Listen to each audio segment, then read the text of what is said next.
Hello good morning students. आज मैं 10th class का साइंस का चैप्टर 9 पढ़ाऊंगा। मैं आशा करता हूँ आप इसको ध्यानपूर्वक पढ़िए। देखो, स्टार्ट करते हैं साइंस का चैप्टर 9 क्लास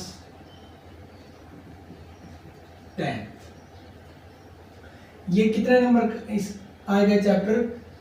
5 नंबर के आएगा। ठीक है, कैसे आएगा? क्वेश्चन तो इससे एक ही आएगा, लेकिन उसके दो भाग में, पहला भाग 3 नंबर का, दूसरा भाग 2 नंबर का, टोटल 5 नंबर का। इस चैप्टर का नाम रहेगा प्रकाश, यानी कि लाइट। देखो, हम स्टार्ट करते हैं। सबसे पहले ये हमारी क्या है? पृथ्वी है। क्या है? पृथ्वी है। पृथ्वी पर प्रकाश का सबसे बड़ा स्रोत क्या है? सूर्य है। क्या है? सूर्य है। जिस प्रकार हमें देखने के लिए आंखों की जितनी जरूरत पड़ती है, उतना ही किसकी जरूरत पड़ती है? हमें प्रकाश की जरूरत पड़ती है। भाई ये बात हो, यदि हम कोई इंसान अंधा है, कोई इंसान अंधा है, तो उसके लिए तो क्या है? अंधेरा ही है। वो किसी चीज को देख सकता है? नहीं देख सकता। लेकिन हम जो इंसान देख सकता है, जिसके दोनों आंखें सही हैं, वो क्या है? उसको एक अंधेरे कमरे में बंद कर दिया जाए, बिल्कुल जहां पर एक कण भी प्रकाश नहीं पहुंच पाए, क्या वो किसी वस्तु को देख सकता है? नहीं देख सकता। क्यों नहीं देख सकता? क्योंकि वहां पर प्रकाश ही नहीं है। तो आंखों के साथ साथ किसका होना भी बहुत जरूरी है? प्रकाश का होना भी बहुत जरूरी है। तो अब मैं ये बताना चाहता हूँ, इंसान को प्रकाश, कोई भी वस्तु को देखने के लिए प्रकाश किस प्रकार जरूरी है। देखो, मान के चलो ये कोई इंसान खड़ा है। क्या खड़ा है? इंसान खड़ा है, और ये कोई वस्तु है या कोई चीज रखी हुई है। तो इस पर सूर्य का प्रकाश क्या होगा? गिरेगा, यानी लाइट गिरेगी। तो यहां से ये इस वस्तु से टकराकर सीधा क्या होगी? परावर्तित होकर सबसे पहले हमारी इसका जो चित्र है वो कहां पर? आंखों पर बनेगा। और आंखों पर कहां पर बनता है? रेटिना पर। कहां पर बनता है? रेटिना पर। और फिर रेटिना इसको कहां पर तक पहुंचाती है? हमारे दिमाग तक। और फिर दिमाग हमें सूचना देगा क्या? ये वस्तु, क्या वस्तु रखी हुई है यहाँ पर? कोई पुस्तक रखी हुई है, यहाँ पर कोई ब्लैक बोर्ड रखा हुआ है, यहाँ पर कुछ भी मान के चलो कि यहाँ पर ये क्या रखा हुआ है। दिमाग तो कहेगा। सबसे पहले हमारे आंखों पर कोई भी चीज का प्रतिबिंब बनता है रेटिना पर, और फिर हमारी ये पूछा दिमाग में, दिमाग काम करेगा कि ये चीज तो वो रखी हुई है। ठीक है ना?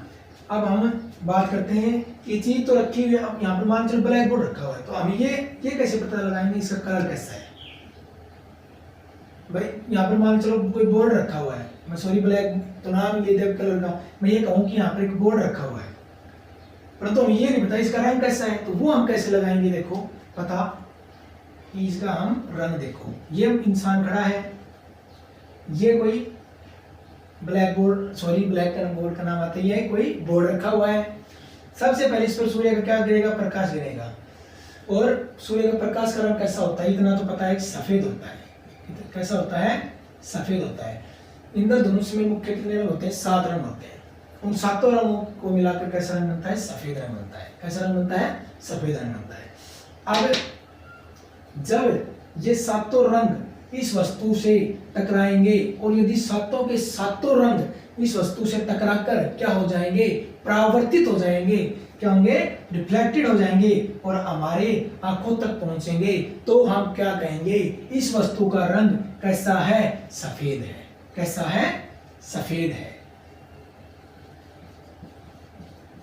कैसा है? सफेद है। जब सूर्य का प्रकाश इस वस्तु पर टकराएगा, इस बोर्ड से टकराएगा, तो क्या, जब 7 के 7 रंग टकराकर क्या हो जाएंगे? परावर्तित हो जाएंगे, नहीं रिफ्लेक्टेड हो जाएंगे, तो हम कहेंगे ये ब्लैक बोर्ड व्हाइट है। क्या कहेंगे? ये ब्लैक बोर्ड व्हाइट है। और यदि इस वस्तु से ये जो सूर्य का प्रकाश जो टकराएंगी, यदि ये वस्तु इन 7 के 7 रंग को एब्जॉर्ब कर लेगी, यानी कि अवशोषित कर लेगी, तो हम क्या होगा?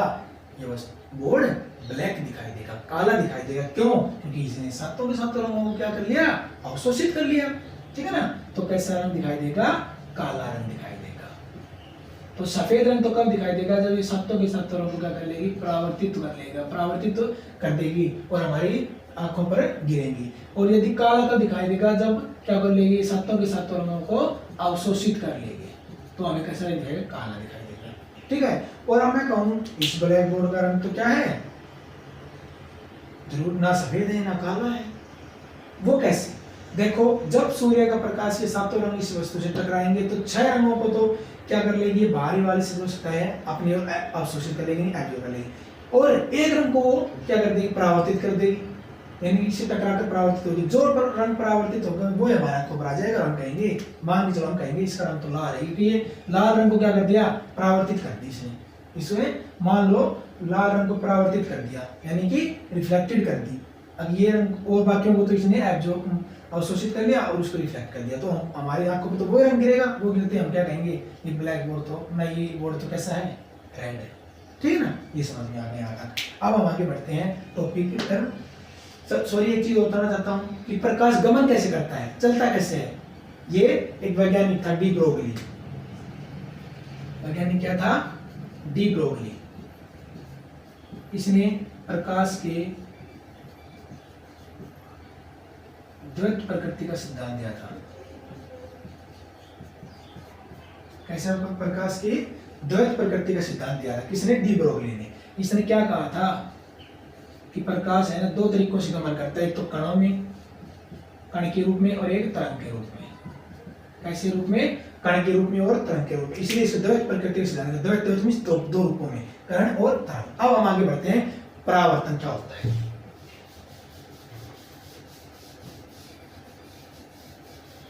देखो, परावर्तन यानी कि रिफ्लेक्शन ऑफ लाइट। देखो, परावर्तन क्या होता है? जब प्रकाश की किरण किसी चमकीली सतह पर गिरती है तो वह क्या हो जाती है? पुनः उसी दिशा में मुड़ जाती है। देखो, ये कोई क्या है? चमकीली सतह है, यानी कांच मान लो, स्टील मान लो, कुछ भी मान लो, ये क्या है? चमकीली सतह है। इस पर क्या आती है? प्रकाश की जब किसी चमकीली सतह पर गिरती है, क्या गिर गई? किरण, तो ये क्या होंगी? टकराकर उसी दिशा में वापस मुड़ जाती है। टकराई, इसी दिशा में वापस मुड़ गई। ठीक है। ये किरण, आती हुई किरण को हम बोलते हैं क्या? आपतित किरण। क्या बोलते हैं? आपतित किरण। और जो टकराकर वापस गई उसको हम बोलते हैं कौन सी? परावर्तित किरण। ठीक है। ये क्या कहेंगे हम? अभिलंब। क्या कहेंगे? अभिलंब। अभिलंब। देखो, ये कोण तो बन गया आई, ये कोण बन गया आर। इस कोण को तो नाम दे देंगे हम आपतन कोण, इस कोण को नाम दे देंगे हम परावर्तन कोण। अब देखो, आपतन कोण तो क्या होता है? आई मीन्स आपतन और आर मीन्स परावर्तन। इंग्लिश में बोलो, I incidence angle, R reflected angle. देखो, ये मार्कर है, तो अभिलंब और जो आपतित किरण के बीच में कौन सा कोण बन रहा है? आई। तो आई को आपतन कोण, और अभिलंब और परावर्तित किरण के बीच में कौन सा कोण बन रहा है? आर। तो इसको परावर्तन कोण। इसकी परिभाषा देखिए, आपतन कोण तो किसके बीच में? आपतित किरण और अभिलंब के बीच में बनने वाला कोण आपतन कोण, अभिलंब और परावर्तित किरण के बीच में बनने वाला कोण परावर्तन कोण। ठीक है। अब हम इसकी परिभाषा लिख लो आप। जब प्रकाश की किरणें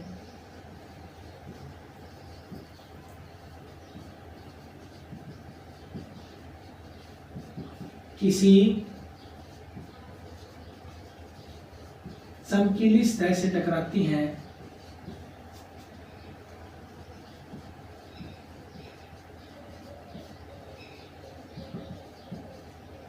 तो वह उसी दिशा में मुड़ जाती है।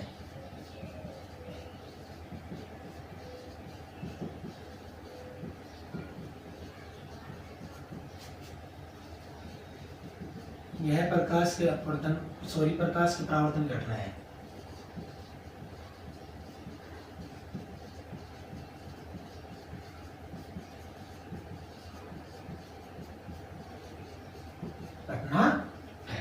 समझ में आ गया ना।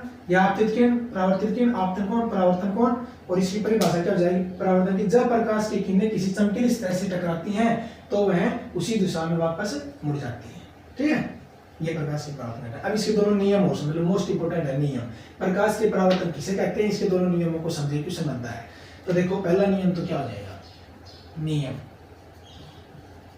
डाल के यहां से पहला नियम, आपतित किरण, अभिलंब और परावर्तित किरण तीनों क्या है, एक ही तल में स्थित है। तो तीनों एक तल में, आपतित किरण, अभिलंब, परावर्तित तीनों क्या है, एक ही तल में स्थित है ना।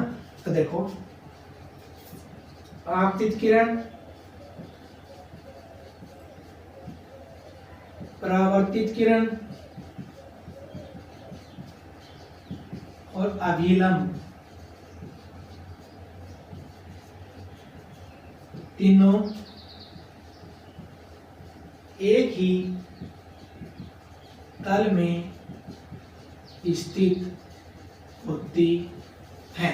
पहला नियम ये होगा। दूसरा क्या होगा, कोण ये आई कोण आर दोनों क्या है इज इक्वल बराबर है, तो कोण आई इज इक्वल टू कोण आर, ये दूसरा नियम, कोण आई इज इक्वल टू कोण आर, यानी कि आपतन कोण बराबर परावर्तन, लिख देना आपतन कोण और परावर्तन कोण हमेशा क्या होते हैं, बराबर होते हैं। ये इसके क्या हो गए, दोनों नियम हो गए। ठीक है ना। अब आगे है इसके प्रकार। एक तो इसके प्रकार होते हैं नियमित परावर्तन और एक विस्तृत परावर्तन। ठीक है ना, वो और देख लो, यहां तक समझ में आ गया ना। वो देखो बाकी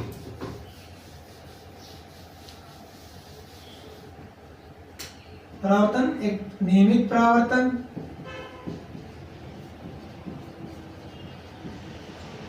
ठीक है ना। तो मैं नियमित देख लो, नियमित होता है विस्तृत, नियमित रेगुलर रिफ्लेक्शन। देखो जब प्रकाश की समानांतर आपतित किरण किसी चमकीली सतह से टकराती हैं या किसी चमकीली सतह से टकराकर या किसी चमकीली सतह से परावर्तित होकर, एक ही बात है क्या, जब किस प्रकाश की समानांतर आपतित किरण किसी चमकीली सतह, ये है या समतल पृष्ठ ले लो या चमकीली सतह की बात है, समतल पृष्ठ ले लो, चलो समतल पृष्ठ, इससे समानांतर प्रकाश की समानांतर आपतित किरण हो आई, बिल्कुल समानांतर आई, और वही समतल पृष्ठ से टकराकर या परावर्तित होकर क्या हो जाए, समानांतर ही मुड़ जाए, समानांतर ही मुड़ गई, एकदम बिल्कुल इसके समानांतर जाएंगे आपस में, आई गई, ये कौन से हो जाएंगे, समानांतर आपतित किरण।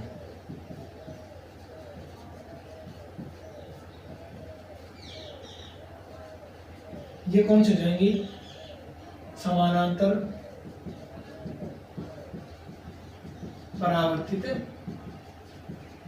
किरण। अब इसकी परिभाषा मैं बोल के लिखवा रहा हूं, आप आराम से लिख लेना। देखो लिख रहा हूं, जब प्रकाश की समानांतर आपतित किरण, जब प्रकाश की समानांतर आपतित किरण किसी समतल पृष्ठ से टकराकर, किसी समतल पृष्ठ से टकराकर या एक बात है किसी समतल पृष्ठ से परावर्तित होकर पुनः समानांतर ही निकल जाएं, वो क्या कहलाएंगे, नियमित परावर्तन कहलाएगा। क्लियर। जब प्रकाश की समानांतर आपतित किरण किसी समतल पृष्ठ से टकराती हैं या किसी समतल पृष्ठ से टकराकर परावर्तित होती हैं तो वह क्या होंगी, सीधी उसी दिशा में मुड़ जाती हैं। ये तो हो गया नियमित परावर्तन। ओके, अब विस्तृत देख लो।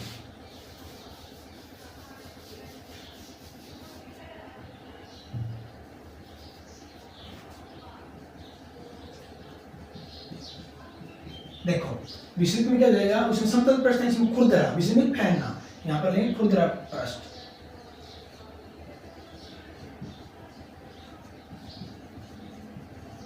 देखो खुरदरा जब आएंगे जिसमें समानांतर, जब प्रकाश की क्या समानांतर आपतित किरणें, बिल्कुल समानांतर आपतित किरणें हैं,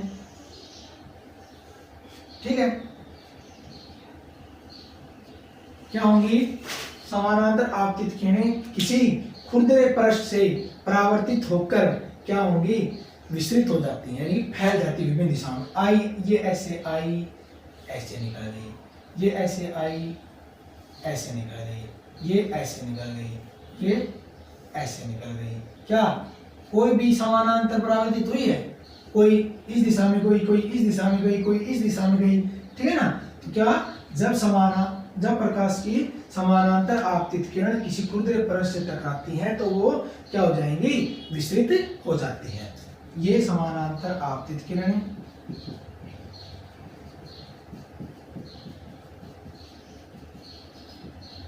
ये विस्तृत परावर्तित किरणें। समझ में आ गया? ये समानांतर आपतित किरण ये विस्तृत हो जाएंगी क्योंकि खुरदरा पृष्ठ मान के चलो ये मार्कर है, ये क्या है? यहाँ तक तो क्या है? समतल है और आगे जाके खुरदरा ही है, ठीक है ना। इस पर कोई प्रकाश की किरण आ रही है, आपके इससे टकराएंगे, टकराकर कोई दीवार के इस साइड गई, कोई दीवार पर इस साइड गई, कोई दीवार पर नीचे की ओर गई, ठीक है ना। क्योंकि खुरदरा पृष्ठ है, खुरदरे पृष्ठ पे जरूरी नहीं है खुरदरे पृष्ठ पे वो सीधी जाएंगी, कोई इस दिशा में फैल गई, कोई उस दिशा में फैल गई, ठीक है ना। और जो समतल दर्पण होता है जिस जैसे आती है वैसे ही समानांतर निकलती है, ठीक है ना। तो ये विस्तृत परावर्तन। विस्तृत परावर्तन लिख लो, जब प्रकाश की समांतर आपतित किरणें किसी खुरदरे पृष्ठ से टकराती हैं या परावर्तित होती हैं तो वह क्या नियमित न जाकर क्या हो जाती है? विस्तृत परावर्तित किरणें हो जाती हैं, वो विस्तृत परावर्तन कहलाता है।